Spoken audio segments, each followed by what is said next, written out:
Tere! Kui oma senistes kvantkeemia ja arvutuskeemia kursustes oleme me põhiliselt keskendunud kvantmehaanikale põhinevatele keemia arvutusmeetoditele, siis käesolevas videos vaatame tegelikult, ma ütleks, et sama suurt arvutuskeemia ala, aga väga-väga põgusalt, mis põhineb Newtoni mehaanikal. Mikroosakesed käituvad üldiselt meil kvantmehaanika seaduste järgi, mistõttu kui me nüüd kogu selle kvantnähtused ära jätame, siis me paratamatult teeme väga-väga olulise lihtsustuse. Ja me kaotame kõvasti arvutustäpsuses, aga samas Newtoni mehaanikal põhinevad arvutused on matemaatiliselt võrratult lihtsamad kui kvantmehaanikal põhinevad ja sellega seoses on nad ka kiiremad, mis on väga oluline, kui me tahame modelleerida suuri süsteeme, ennekõike biokeemias või molekulaarbioloogias ette tulevaid. Kui lainefunktsioonil põhinev kvantmehaanika seab piirid kusagil mõne 100, võib-olla poolempiirilistel juhtudel mõne 1000 aatomi suuruste süsteemide juurde ja väga täpsete mudelite puhul me isegi räägime ainult võib-olla 10-20 aatomist, siis Newtoni mehaanikal või nagu tihti nimetatakse ka molekulaarmehaanikal põhinevate mudelitega on edukalt modelleeritud miljonitesse aatomitesse ulatuvaid bioloogilisi süsteeme. Ja biomolekulide ja bioloogiliste süsteemide modelleerimine ongi nende kõige tähtsam rakendusvaldkond. Molekulaarmehaanika mudelite üks kesksemaid mõisteid on jõuväli, inglise keeles force field, termin, mis muideks võib tähendada erinevates teaduse ja ka kultuuriharudes erinevaid asju, aga antud juhul on siis tegemist molekulite vaheliste jõudude, ennekõike Newtoni mehaanikal põhineva mudeliga või mudelite perekonnaga. Ja kui me räägime mingist konkreetsest jõuväljast, tavaliselt tal on mingi nimi nagu OPLS või ämber ja ühest küljest jõuväli tähendab, et meil on kindel matemaatiline kuju, meil on kindlad valemid, mis kirjeldavad meie süsteemi ja teisest küljest nendesse valemitesse alati istuvad sisse mingid konkreetsed arvväärtused, mille poolest ütleme süsinik erineb hapnikust, erineb lämmastikust ja nende arvväärtuste konkreetne komplekt tegelikult defineerib selle jõuvälja, selle konkreetse mudeli, millega ühte või teist arvutust läbi viiakse. Nii et neid mõisteid kasutatakse natukene segi läbi, siin on mõnevõrra ebamäärasust, kas on mõeldud ainult seda matemaatilist üldkuju või siis konkreetselt parametriseeritud arvväärtusi, mis on juba sobitatud konkreetse süsteemi lahendamiseks. Tegelikult nii nagu seda arvutuskeemias kasutatakse, on mõiste jõuväli ka natukene võib-olla ebaõnnestunud või vale termin, sellepärast et see viitab, nagu me tegeleksime molekulide vahel mõjuva jõu arvutamisega. Tegelikult need arvutusvalemid annavad meile enamasti molekuli või selle osade vahelise vastastikmõju energia, potentsiaalse energia. Ja Newtoni mehaanikas jõud on energiatuletis koordinaadi järgi. Kui meil on mingis kindlas suunas mõjuv jõud, siis see on meie koordinaat ja me saame selliselt alati jõu arvutada, aga küllaltki sageli meil tegelikult seda jõudu kui niisugust vaja ei ole, vaja on energiat.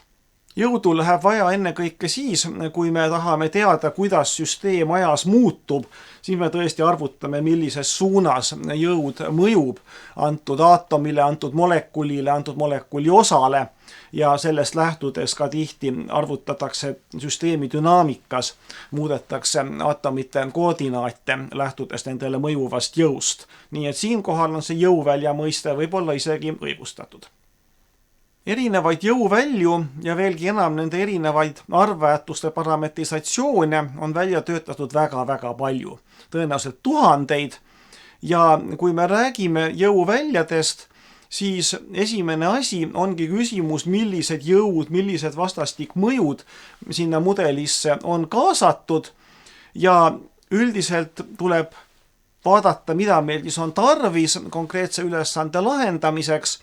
Suures plaanis võib öelda, et jõuväljad võivad olla kas universaalsemad või spetsiifilisemad ja mida spetsiifilisem, enamasti seda täpsem, aga samas on ta siis mõeldud mingi konkreetse ülesannete klassi, konkreetse molekulide klassi uurimiseks. Universaalsed jõuväljad kipuvad olema täpsuse poolest väiksemad, aga annavad see-eest võimaluse keerukamate, ütleme siis keemiliste koostistega süsteeme modelleerida. Teine asi, mida tuleb jõuvälja valikul tähele panna, on tasakaal täpsuse ja arvutuskiiruse vahel. Omakorda sellesama Newtoni mehaanika piires me saame ka erinevaid vastastikmõjusid kas mudelisse lisada või ära jätta, arvutada neid täpsema valemiga või ligikaudsema valemiga. Ja reeglina, mida täpsem mudel, seda aeglasem, seda rohkem tehteid on vaja teha, et energiat arvutada. Ja kui meil on juttu, nagu me enne mainisin, miljonitest aatomitest, siis on see väga oluline, et pigemini arvutuskiirusele rõhku panna ja võib-olla siis loobuda suure osa süsteemi puhul täpsusest. Mõnel juhul saab kombineerida eritäpsusega mudeleid, kombineeritakse molekulaarmehaanikat kvantmehaanikaga väga palju tänapäeval. Et need kõik on lisavõimalused, aga suur osa süsteemist või ka kogu süsteem võib siis modelleerida uute süsteemide puhul kiiremate, vähem täpsemate mudelitega.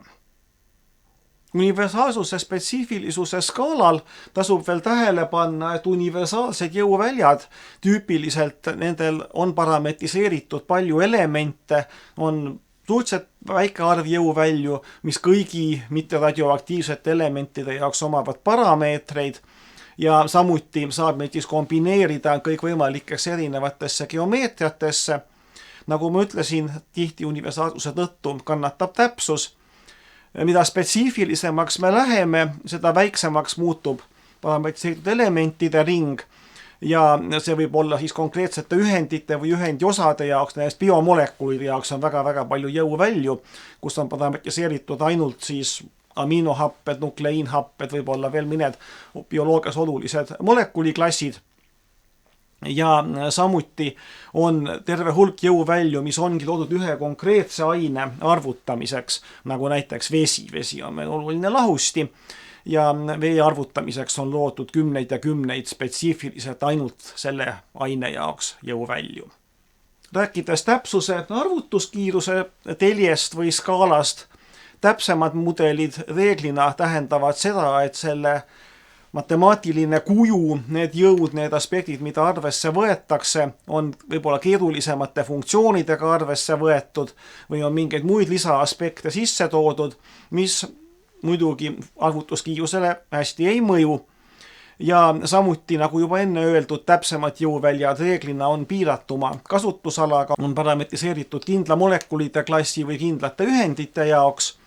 Ja väga täpsed mudelid võivad ka lihtsamaid kvantmehaanilisi mudeleid omakorda kasutada, kas siis arvutuste ettevalmistamise etapis või ka lausa arvutuse sees on üksikud molekulaarmehaanika mudelid, kus näiteks Hückeli või lihtsama poolempiirilise meetodiga mingid komponente juurde arvutatakse jooksvalt. Kiired mudelid reeglina vastupidi on võimalikult lihtsa matemaatilise kujuga, osastik võidakse ära jätta, võidakse aatomeid ühendada, sellest me räägime ka edaspidi, et ei olegi igal aatomil oma koordinaate, vaid näiteks tervel aminohappel tervikuna ja siis seal juba üksikud osad on hästi lihtsate mudelitega kirjeldatud. Kui kvantmehaanilistes mudelites on meil üldiselt element või aatom määratud ära sellega, mis on tema järjenumber, sellest tulenevad orbitaalid ja kõik sellega seonduv, siis selleks, et molekulaarmehaaniline mudel oleks natukenegi täpsem, klassifitseeritakse omakorda elemendid nii-öelda alamtüüpidesse või alamklassidesse. Nüüd jällegi sõltub konkreetsest mudelist, kui detailseks sellega minnakse. Näiteks süsiniku puhul tüüpiliselt on vähemalt SP3, SP2, SP, võib-olla veel aromaatne süsinik, mis on SP2 erijuht, aga edasi me võime seal hakata vaadata detailsemalt, millised on naabrid, kas naabrid on ainult vesinik ja süsinik või on meil naaberaatomiks ka hapnik. Ja kui see naaber on hapnik, võime minna veel rohkem detaili, vaadata, mis on ülejäänud naabrid, on nad süsinikud, on seal lämmastikku, on seal halogeene nii et saab väga-väga detailselt ära klassifitseerida aatomi, enamasti nii detaili praktikas ei minda, vaid piirdutakse võib-olla selle teise rea näitega siin. Samas on väga palju mudeleid just nimelt biomolekulide jaoks, kus me võib olla väga täpselt konkreetse aminohappe konkreetses positsioonis olev süsinik, temal on omad parameetrid ja naabersüsinikul on omad parameetrid. Loomulikult väga täpne, loomulikult väga konkreetse kasutusvaldkonna jaoks. Olen juba korduvalt maininud biomolekule, nagu öeldud, see on üks põhilisi jõuväljade või molekulaarmehaanika rakendusvaldkondi ja nende puhul on siis tüüpiliselt parametriseeritud ära aminohapped, nukleiinhapped, võib-olla suhkrud, võib-olla veel mingid molekulid, mis meil selles süsteemis esinevad, aga üks omaette kategooria jõuvälju on sellised, mis tulevadki kohe koos selle parametriseerimiseks vajaliku tarkvaraga ja te panete siia sisse oma konkreetse molekuli, mis teid siis parasjagu huvitab. On see mõni konkreetne võib-olla süsivesinik, on see võib-olla mõni süsivesik, on see võib-olla mõni lahusti konkreetne keerulisem molekul ja luuakse selle tänase arvutuse jaoks sellele molekulile oma parametriseering, oma jõuväli. No päris nii lihtne see muidugi ei ole, kusagilt on mingeid andmeid vaja, need tänapäeval reeglina kvantkeemilisest arvutusest, aga põhimõtteliselt see, et konkreetse uuringu jaoks tehakse konkreetse molekuli jaoks oma jõuväli, ei ole midagi ennekuulmatut, vaid pigemini ka suhteliselt levinud praktika. Milliseid vastastikmõjusid siis üks tüüpiline Newtoni mehaanika klassikalisel elektrostaatikal põhinev jõuväli kujutab? Kõigepealt suures plaanis me saame jagada vastastikmõjud seotud ja mitte seotud mõjudeks. Seotud on molekulisisesed, mis siis on aatomid, mille vahel on keemiline side. Jällegi, kui kvantmehaanikas meil keemiline side on pigemini arvutustulemus, siis molekulaarmehaanikas me anname selle ette. Me ütleme, et nende kahe aatomi vahel on üksikside, on kaksikside, mis seal siis parasjagu on.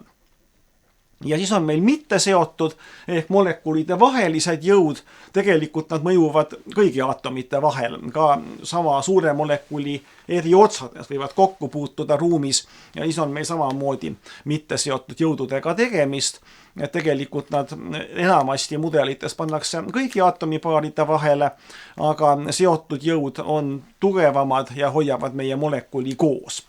Üks mudel või analoogia, mida väga palju kasutatakse, on niinimetatud palli ja vedru mudelid, kus me kujutame aatomeid keradena või pallidena, mis võib-olla ei ole päris jäigad, aga siiski, ja keemilise sideme modelleerime vedruga.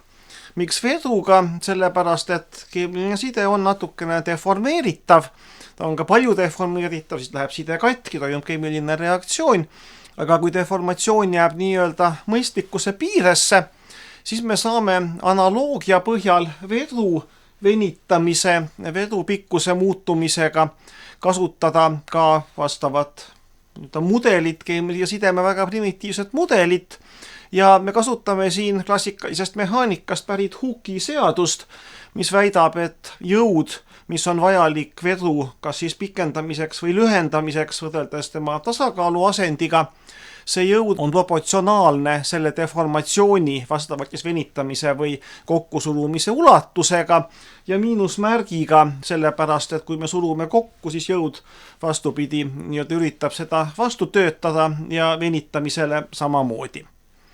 Kuna oli juba juttu, et me tegelikult arvutame enamasti molekuli energiat, siis energia tuleb siin üks kahendik kx ruudust, k on just niinimetatud jõukonstant suurus, mis näitab, kui jäik või kui pehme see konkreetne vedru on. Seotud vastastikmõjud hõlmavad meil tüüpiliselt keemilise sideme pikkuse muutumist, venitamist, sideme nurga muutumist ja väändenurkade muutumist. Võivad olla veel mõned spetsiifilised molekulisisesed jõud, sõltuvalt jällegi mudeli täpsusest ja keerulisuse astmest, aga need kolm, mis ma nimetasin siin, on põhilised. Mitte seotud vastastikmõjud, ennekõike on Van der Waalsi vastastikmõjud, kus siis erinevad aatomid, nad põrkavad tagasi, kui keemilist reaktsiooni ei toimu ja nendes mudelites enamasti see pole üldsegi võimalikki. ja teine oluline mõju on elektrostaatiline vastastikmõju, kus meil on laengud, mis tõmbuvad, tõukuvad, sõltuvalt oma märkidest ja keerukamates mudelites võidakse arvestada veel eraldi dipoolmomentide ja need omakorda vastastikku mõjuvad kas omavahel või laenguga ja kui väga täpsed mudelid, võivad olla veel kõrgemad momendid ka arvesse võetud. Vaatame siis need vastastikmõjusid ükshaaval, millised nende jaoks kasutatavad tüüpilised valemid või funktsionaalsed kujud on. Kõigepealt sideme venitamine. Kujutate ette, side võib siis naabermolekulide või naaberaatomite mõjul natukene oma pikkust muuta, sideme pikkus R. Ja siin ma olen teinud ühe konkreetse kvantkeemilise arvutuse, üpris hea täpsusega kvantkeemilise mudeliga. See oli etaani molekul, fikseerisin ära optimeeritud asendisse vesinikud süsinike suhtes ja muutsin keskset CC sideme pikkust, teda natukene kokku surudes ja siis katki tõmmates kuni umbes 7 ångströmini. Selline on üks tüüpilise keemilise sideme katkemise kõver. Vaadake ka vertikaaltelge, meil läheb energia siin -600 kuni +400 kilojoulini mooli kohta. Et see on küllaltki suur energiate vahemik. Molekulaarmehaanikas kõige tüüpilisemalt me sideme venitamist modelleerime paraboolse kõveraga. See on siis erinevus miinimumi sideme pikkusest ja sobitatakse sinna parameetrid sisse vastavalt konkreetsele siis sidemele, aatomitüüpidele, on siis igale aatomipaarile põhimõtteliselt kas siis arvutatakse mingist 2 komponendist või on koguni eraldi parametriseeritud konkreetse sideme jaoks. Selle miinimum, nagu näete, asub vastava dissotsiatsioonikõvera miinimumis ja näete ise, et selle kõvera kuju erineb üsna tugevalt sellest, mis on tegelik, aga kui me nüüd selle miinimumi juurde sisse zoomime, siis näete, selles miinimumi juures ei ole see vahe nii suur.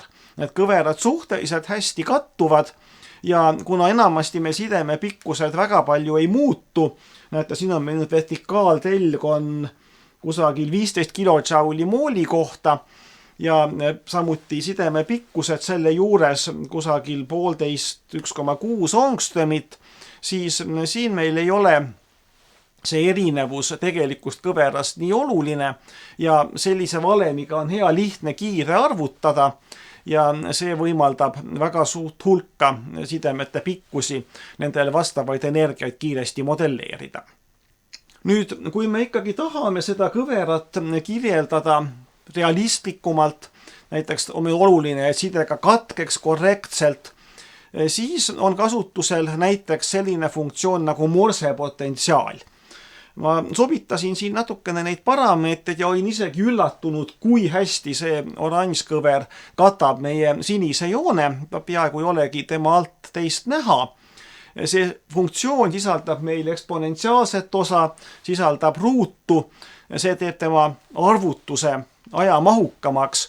Protsessor peab tegema rohkem liigutusi, rohkem tehteid, et seda eksponentfunktsiooni arvutada ja selle tõttu on Morse potentsiaali kasutus põhiliselt nendel juhtudel, kui sideme katkemine on antud mudelis oluline. Väga paljud jõuväljad nii keerulist funktsiooni ei kasuta. Morse potentsiaali parametriseerimisel muideks need suurused E0 ja R miinimum on ka kenasti ära seletatavad, nii nagu siin joonisel näha on. E0 annab meile selle potentsiaali kõvera nii-öelda sügavuse ja R-min annab siis miinimumi kauguse ehk optimaalse sideme pikkuse, mis on omakorda leitud kas eksperimendi andmetest või tänapäeval enamasti kvantkeemilistest arvutustest. Järgmiseks sideme nurga muutus. See on siis selline paindumine ja nurk teeta.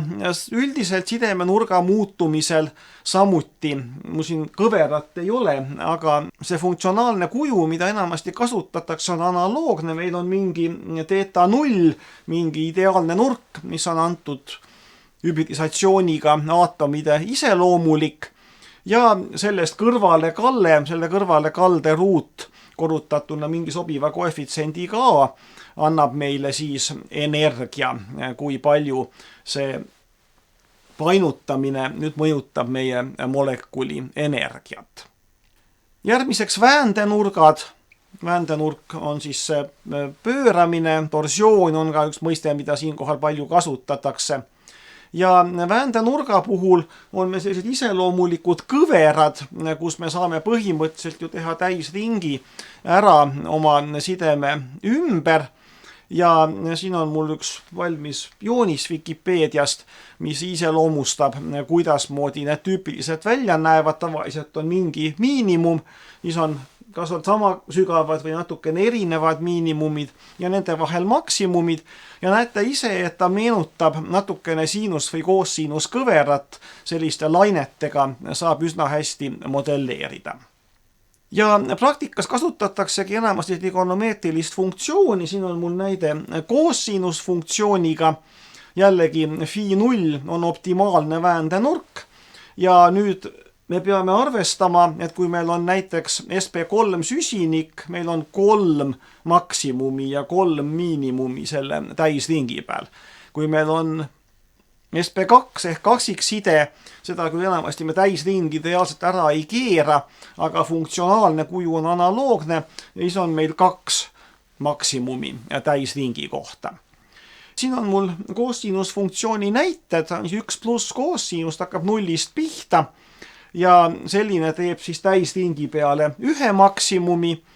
Kui meil see n on 2, siis me saame 2 maksimumi, 2 miinimumi, n on 3, vastavalt 3 ja nii edasi. Tüüpiliselt 1, 2, 3 ongi vajalikud.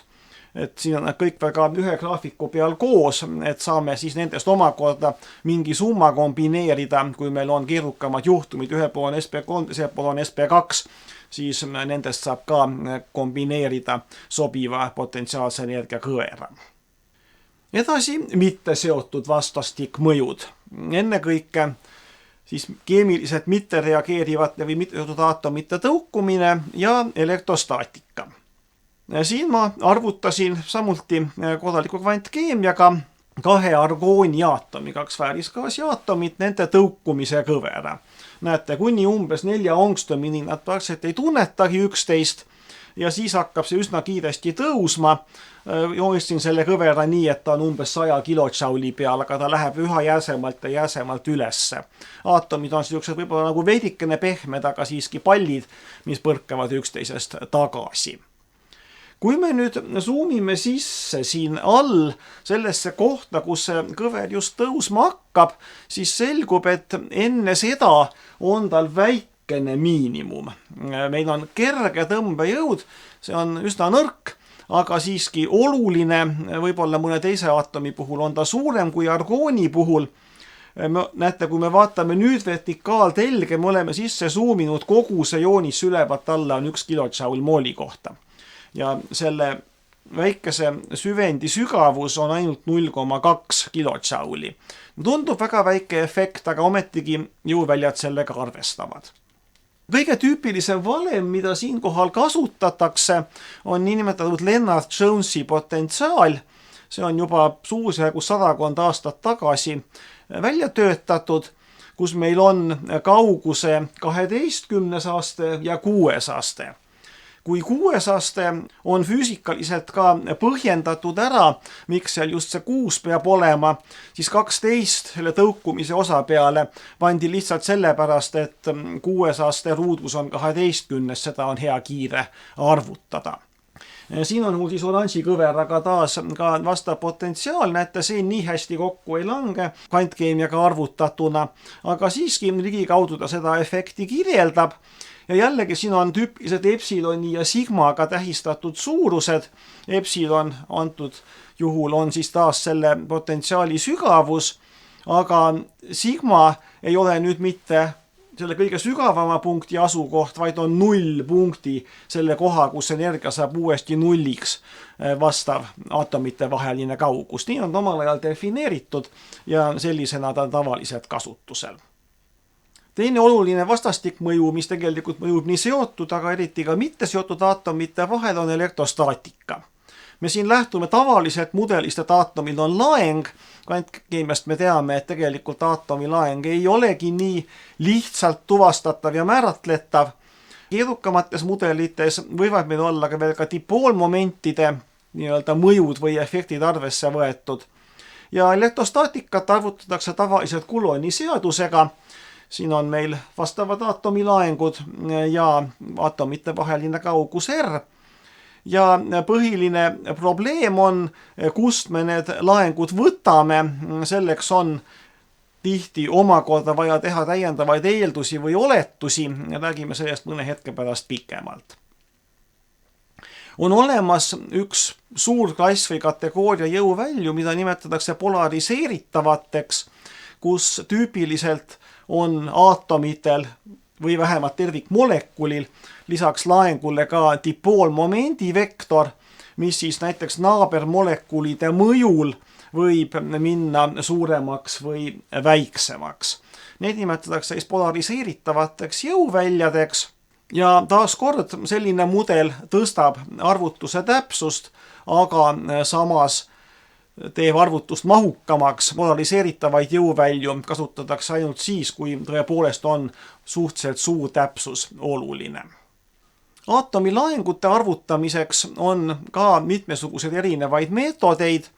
On variandid, kus need on nii-öelda jõuvälja parametriseerimisel ette antud, võib-olla näiteks aminohape või mingi muu biomolekul, seal on nad suhteliselt stabiilsed ühest süsteemist teise üleminekul. Kui meil on nii universaalsem jõuväli, kuhu me võime põhimõtteliselt suvalise molekuli sisse panna, siis on tüüpiliselt mingi protseduur, kas mingitest reeglitest lähtudes omistatakse aatomilaengud või on koguni eraldi arvutus vaja teha, mille käigus selle konkreetse molekuli, selle konkreetse süsteemi jaoks aatomilaengud leitakse. Mõnedes jõuväljades esinevad lisaks veel niinimetatud ristliikmed. Need siis arvestavad ühe suuruse mõju teisele. No võib-olla kõige lihtsam näide siin, ma olen siin tunduvalt muidugi võimendanud, et kui meil sideme nurk läheb väiksemaks, siis aatomid lähevad kaugemale, sideme pikkused lähevad pikemaks ja vastupidi, et siis käärvõnkumine mõjutab sideme pikkuseid. Seda on võimalik jälle mitmel viisil arvesse võtta. Üks variant, mida kasutatakse, on siis selline valem, nagu siin on toodud, kus meil on nurga erinevus ideaalsest ja kauguste erinevused ideaalsest, nende siis teatav funktsioon, antud juhul siin teatav korrutis, on omakorda korrutatud sobiva konstantiga läbi. Enamasti neid konstante jällegi oleks me iga aatomi kolmiku jaoks erinevat konstanti, nii palju neid tavaliselt ei leita, vaid siis on mingid üldistavad valemid. Näiteks on ainult selle keskmise aatomi B jaoks see konstant määratud ja aastat seest ta ei sõltu või mingid muud meetodid. Et mitte igas, võib-olla enamik ei ole ristliikmeid, aga on jõuvälju, kus jällegi täpsuse suurendamiseks on sellised efektid sisse toodud. Kui meil nüüd on kõik need liikmed välja arvutatud, seotud liikmed, mitte seotud liikmed, võib-olla veel rist või mingid muud liikmed, siis tuleb kõik see kokku liita, põhimõtteliselt veel summeeritakse loomulikult kõigi aatomipaaride või koguni kolmikute, millest siis parasjagu see energia sõltub, jaoks, nii et siin peaks veel iga liikmes olema summa, aga see oleks selle valemi väga kirjuks ajanud. Nii et kõik need liikmed summeeritakse kokku ja saadakse lõpuks molekuli energia. See on mingisuguste kokkuleppelise nullpunkti suhtes, ta ei ole selles mõttes absoluutne energia, nagu me kvantmehaanikas saame ja osa jõuvälju võivad olla nii parametriseeritud, kui kõik on relakseeritud, kõik sideme pikkused nurgad on nii-öelda ideaalsete väärtuste juures, energia null ja siis igasugune moonutus hakkab seda sealt nullist kõrgemale tooma. Nagu ennist mainitud, osad jõuväljad parametriseeritakse mõne konkreetse aine, konkreetse molekuli uurimiseks. Kõige rohkem kindlasti on erinevaid jõuvälju vee jaoks. Vesi on meil tavaline solvent ja biomolekulide arvutustes enamasti kasutatakse reaalselt molekulidest koosnevat veemudelit, mis tähendab, et neid on seal tuhandeid või isegi miljoneid. Ja loomulikult sellise mudeli ühest küljest arvutuskiirus, teisest küljest täpsus on väga olulised. veemolekul teatavasti nurkjas ja kasutatakse laias laastus 3 punkti või siis 3 asukoha free site inglise keeles 4, 5, 6 punkti mudeleid. 3 punkti mudel on võib-olla esmapilgul kõige loogilisem, meil on siis parameetrid hapniku ja kummagi vesiniku jaoks, vesinikud muidugi sümmeetrilised, jällegi siin võib eestada jäiku mudeleid, kus nurkad ja sidenepikkused ei saagi muutuda ja paindlikumaid, kus nad saavad muutuda. Siin on mul ka mõned konkreetsed nimetused ära toodud, tihti artiklites on lihtsalt mainitud, et me solvateerisime oma süsteemi näiteks tipp 3b veemolekulidega, kõik. Et siis tuleb juba ise kirjandusest otsida, mida see täpselt tähendab, kui see oluline on.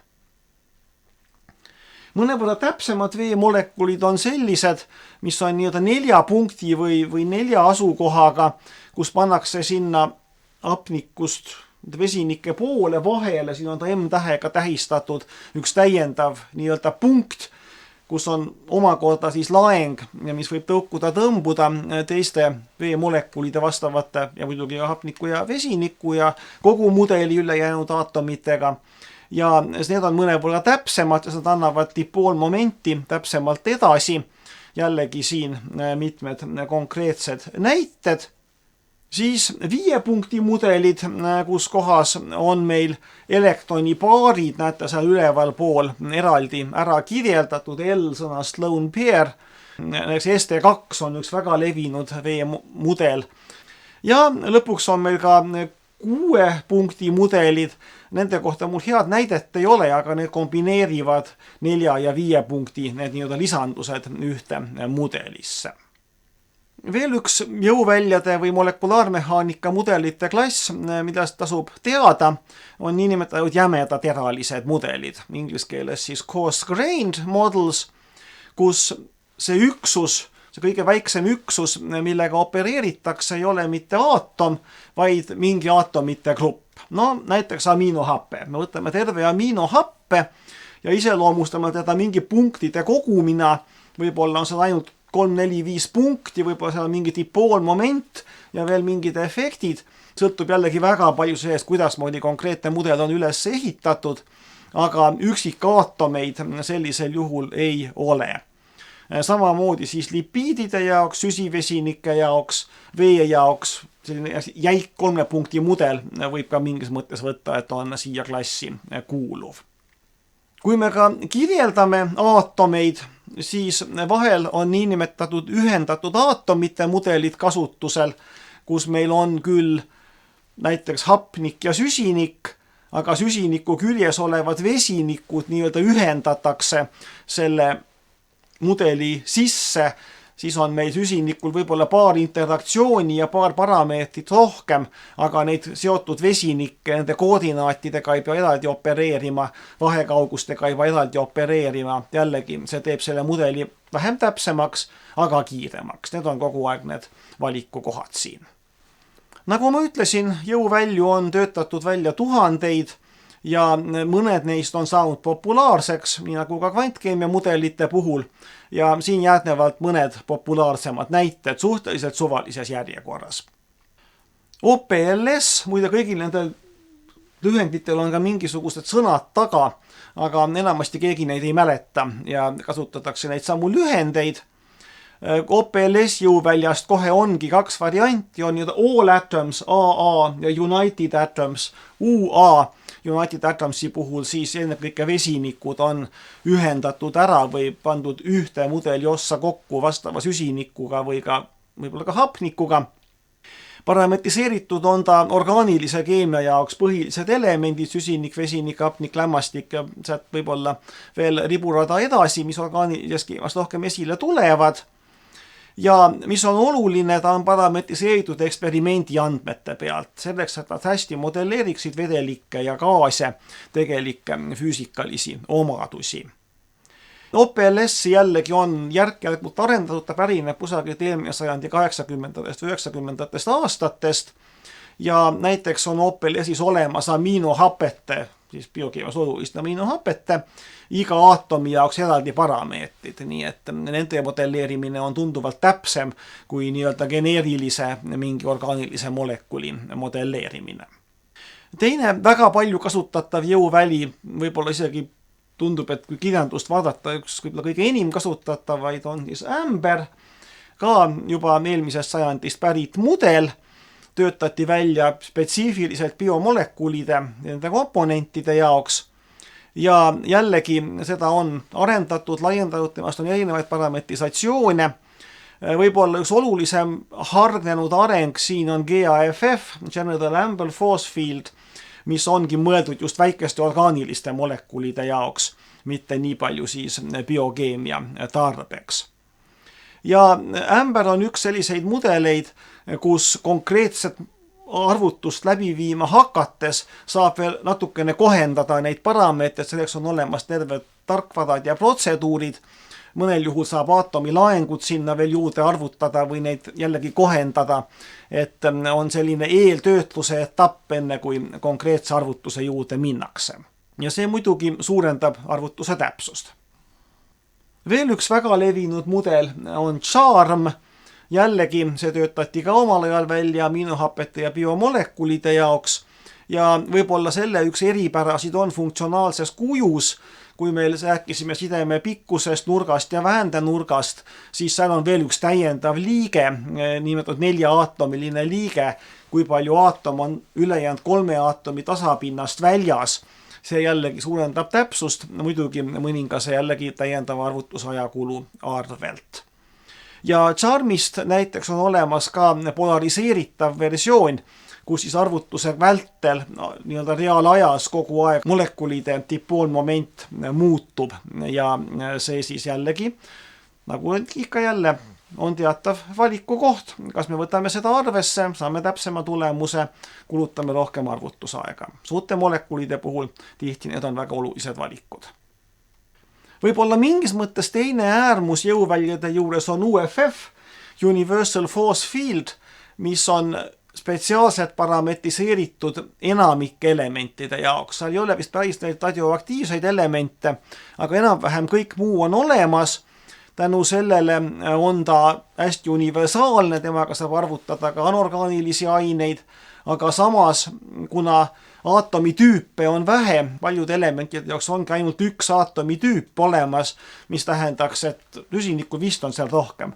Aga näiteks tähendaks, et SP2, SP3, SP, kõik on ühte samade parameetritega kirjeldatud, siis loomulikult täpsus jätab soovida, nii et UFF-i kasutatakse sageli mingite väga ligikaudsete või nii-öelda hädakorral, kui ei ole midagi paremat võtta. Veel üks omaette tüüp jõuvälju on niinimetatud reaktiivsed jõuväljad, kus tüüpiliselt sidemete vaheline potentsiaal on kirjeldatud kas siis morsekõveraga, mida me siin eespool vaatlesime, või millegi analoogsega, ja mis võimaldavad sideme katkemist, mis võimaldavad modelleerida keemilisi reaktsioone, mis on paljudel juhtudel väga oluline omadus. Võib-olla üks levinumaid reaktiivseid jõuvälju on REACS-FF, mis on ka parametriseeritud suhteliselt paljude keemiliste elementide jaoks. Iga elemendi jaoks on taas ainult üks aatomitüüp, aga see funktsionaalne kuju on päris keeruline. Seal on veel täiendavaid liikmeid, mida me siin eespool ei vaadelnud. Ja samuti on siin ka võimalus, et kui meil on mingi konkreetne reaktsioon, mingi konkreetne süsteem, mida me uurime, siis saab neid parameetreid jällegi sättida, kohendada enne modelleerimise alustamist, et võimalikult täpselt meid huvitavat protsessi kirjeldada. Jämedateraliste ehk coarse-grained mudelite näitena ma tõin siin Martini, mis on taas kord biokeemia jaoks mõeldud, aga kus meil ei olegi üldse nii-öelda aatomi mõistet, vaid neil on see ingliskeelne mõiste bead, ma ei tea, mis ta on, mingi pärl või helmes, millest meie pikemad ahelakujulised biomolekulid siis koosnevad ja neid igasuguseid helmeid on siis näiteks aminohapete jaoks, aga neid võib ka ise lisada ja vastavalt oma vajadustele kohendada, et siis erinevaid biokeemilisi süsteeme uurida ja Martiniga saab siis võib-olla vähemalt neist loetletud mudelitest võib-olla kõige suuremaid, kõige keerukamaid selles mõttes biokeemilisi süsteeme uurida, aga muidugi jällegi täpsuse arvelt. Nüüd mõned praktilised aspektid veel. Kuna ma olen korduvalt maininud suuri molekule, siis paljud vastastikmõjud tegelikult kahanevad ruumis üsna kiiresti. Kui me vaatame siin neid erinevaid valemeid, siin on meil Morse valem, meil on Lennart-Jones, meil on elektrostaatiline vastastikmõju. See eksponentfunktsiooni ruut me ise nägime Morses kusagil selles kontekstis, mis oli 7 ångströmi peal juba oli peaaegu olematu see energia. Lennart-Jonesi puhul 6 aste, 12 aste samuti väga kiiresti nad saavad nulliks. Et nende puhul kasutatakse väga sageli sellist asja nagu potentsiaali või siis selle energia äralõikamine, inglise keeles cut-off, ehk siis programm vaatab, kui kaugel on antud aatomipaar üksteisest ja kui on piisavalt kaugel, siis ei hakka üldse arvutama, vaid omistatakse 0. Loomulikult siin on see nüüd täpselt sellest piirist üleminek, tekitab mõningaid nüansse, aga sellega on programmeerijad juba arvestanud ja selleks on lahendused olemas. Elektrostaatiline vastastikmõju tegelikult ruumis hajub kõige aeglasemalt ja see on mingis mõttes probleem, sellepärast et me peame palju rohkemate atomipaaride vahel neid mõjusid arvesse võtma. Üks asi, mida osades mudelites kasutatakse, on aatomilaengute asemel sideme diipoolid, sest diipool-diipool vastastikmõju on R-3 astmes ehk mõnevõrra kiiremini läheneb 0. Aga üks nipp, mida kasutatakse eriti perioodiliste süsteemide puhul, on nimetatud Evaldi summad, kus siis kui me teame, et meie süsteem hakkab korduma, ehk meil on selle sama aatomi nii-öelda koopia kusagil mingisugusel kaugusel ja siis järgmise sama kaugusel järgmine ja järgmine, selgub, et nende vastastikmõju, see on tõmbumised, tõukumised, selle jaoks teadlane nimega Evald on juba ammu töötanud välja vastavad jadad, need jadad koonduvad ja on siis võimalik nii-öelda ette ära summeerida kaugemad vastastikmõjud, ei ole neid vaja ükshaaval arvutada. Teine nipp, mida ka palju kasutatakse, ennekõike siin nende eespool mainitud vastastikmõjude puhul, et me ei peaks jällegi aatomite vahelisi kaugusi iga kord arvutama. See on ka arvutus, koordinaadid vaja liita, ruutu tõsta, ruut juur võtta, see kõik on mingi arvutusmaht, siis tehakse nimekirjad, millised aatomid on antud aatomi lähedal, mis on lähinaabrid ja see võtakse natukene kaugemalt kui äralõige. Ja kui meil ka on dünaamiline protsess, kus aatomid liiguvad, siis ega nad väga kiiresti ei liigu ja ne ei pea neid lähinaabrite nimekirju kogu aeg uuendama mingisuguse arvu liikumiste või sammude järel, tavaliselt neid kohendatakse ja saab juba ette vaadata, need aatomid on kaugel, nendele me omistame 0, ta ei ole isegi mitte lähinaabrite nimekirjas. Jälle üks selline nipp, millega saab suuremaid süsteeme paremini arvutada. Ja lõpuks väga-väga lühidalt, milleks seda kõike rakendatakse. No sõna biomolekulid on juba nii palju läbi jooksnud, et ilmselt te saate aru, et biokeemia on jõuväljade metodite, molekulaarmehaanika metodite põhiline rakendusvaldkond. Paljusid biokeemilisi protsesse modelleeritakse. Kui on tegemist näiteks mingi ensüümi aktiivtsentriga, siis tavaliselt sinna omakorda kombineeritakse kvantmehaanika juurde, et see molekulaarmehaanika annab selle tausta, nii-öelda selle suure pildi ja siis detailides saab teha kvantmehaaniline arvutus. Teine väga levinud arvutus- või rakendusvaldkond on erinevad kristallid, materjaliteadus, mitmesugused võnkumised ja protsessid kristallides. Neid siis modelleeritakse sageli molekulaarmehaanikaga. Aga ka te ise võib-olla olete kokku puutunud, kui te olete joonistanud mõne programmiga, nagu näiteks Avogadroga oma molekuli ja siis seda kiiresti optimeerinud. See on molekulaarmehaanika mudel, mis seda teeb. Et selliste alggeomeetriate või esimeste lähenduste arvutamiseks on molekulaarmehaanika ka kasutusel. Rakendusvaldkondi on loomulikult veel, aga need on võib-olla kõige tähtsamad, mis siin pähe tulevad. Sellega me oma väga kiire ja lühikese ülevaate molekulaarmehaanikast lõpetame. Kui teil on selle teema vastu suurem huvi, siis kindlasti leidub selle kohta kursuseid, õpikuid, häid kolleege, kes seda rakendavad ja võite nende käest edasi uurida. Aga siinkohal kõik. Tänan tähelepanu eest!